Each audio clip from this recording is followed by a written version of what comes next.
Mission Impossible Dead Reckoning Part 1 was directed by Christopher McQuarrie, and it's the 7th entry in the Mission Impossible series. Once again features a return of Tom Cruise, Ving Rhames, Simon Pegg, Rebecca Ferguson, Vanessa Kirby, as well as a few new faces including S.A. Morales, Pom Clementeith, Shea Wiggum, a whole bunch of people just appear in this movie.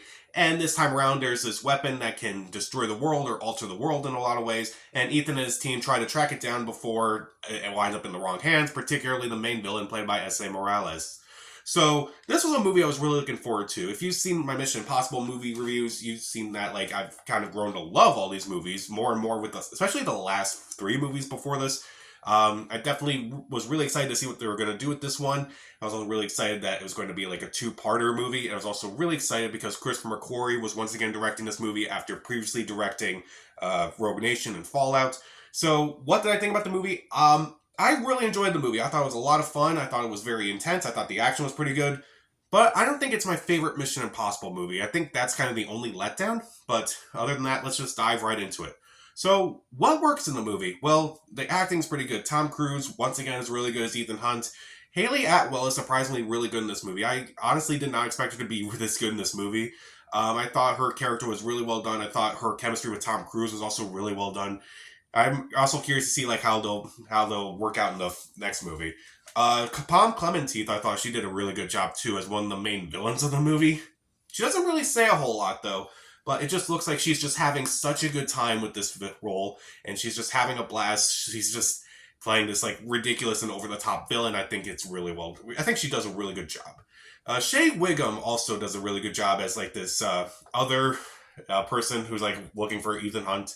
Honestly, I thought his whole storyline at first was kind of pointless, but like by the end of the movie, it's like I was kind of like actually glad that he comes back in the movie. It's like, okay, I actually kind of grew to love that, not necessarily love that character, but like enjoy the character, enjoy their appearance, and just kind of like be part of the movie in a way.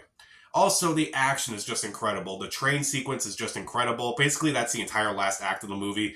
I won't spoil anything about it, but it's actually really well done. There's a bunch of car chases that are really intense. There's even a car chase in this movie that I thought was pretty funny. Like, I was laughing throughout the car chase because, like, things just happen throughout this chase that I thought were just absolutely hilarious. It's absolutely not like, so bad it's good, but it's like, it's actually very well done. It's actually, like, the comedic timing is actually on point. The fights are really good. I think the movie also relies more on thrills and intensity rather than, like, the actual action of the movie, which I do think is very interesting. Also, I kind of like the use of AI in this movie where obviously we've been talking a lot about AI and like how harmful it may be in the society and like how further can it go. And this movie shows how far it can go, and it's like it's actually really disturbing, especially considering everything we've been hearing about it now. So like when you see it later on in the movie, like what this whole thing can actually do, it's like it's actually incredibly terrifying. And I do think it works for the movie overall. I also really like too that the movie kind of brings back the first movie in a lot of ways. Like there are a bunch of ties to the first movie. There's a character who hasn't been in any of these Mission Impossible movies since the first one. They bring him back. I do feel like the Mission Impossible movies, in my opinion, you don't need to see them in chronological order to really understand the story. I feel like you can just go right in and just like, just dive right in, just have a blast and just have a good time with it. This one definitely brings back the first one in a lot of ways, and I do think that's a very interesting choice. The score by Lorne Balfe is really good. I think this is his best score since Smith of all the Mission Impossible movies. I think this is probably the most interesting. It's also the most well done. I do like how many twists and turns throughout this movie. It's very unpredictable. And despite its serious tone, I do think it's still a fun and admittedly funny movie overall. I do think the comedic timing is like very important in this movie, and I think it actually does work in the movie rather than hurt it.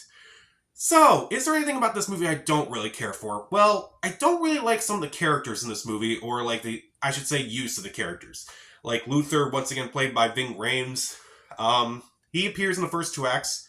I don't think he appeared in any bit of the last act. I'm surprised by that. Simon Pegg once again returns as Benji.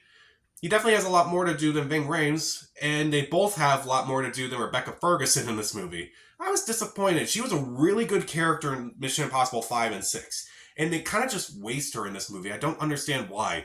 I just felt like they didn't really use her too well, and I just feel like they could have used her a lot more. Also, the main villain played by S.A. Morales, he does an alright job, like particularly in the scenes where he's like, being really intense and like, focusing on being scary and actually being an intimidating villain rather than like the action scenes.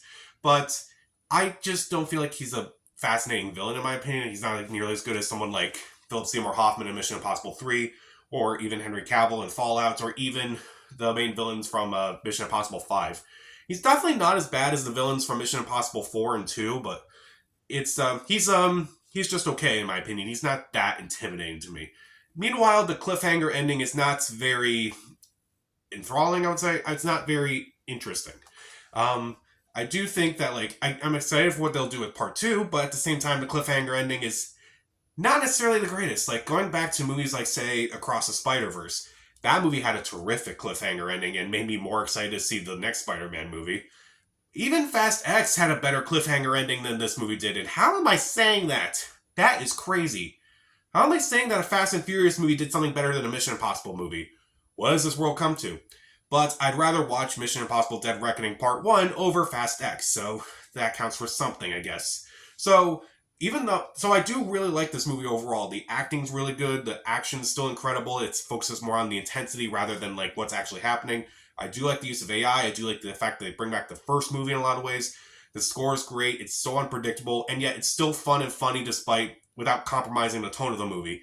And even though I don't like some of the characters in this movie and don't really like the cliffhanger ending, this is still a very satisfying movie to watch. I will give Mission Impossible Dead Reckoning Part 1 3.5 out of 4 stars. See it.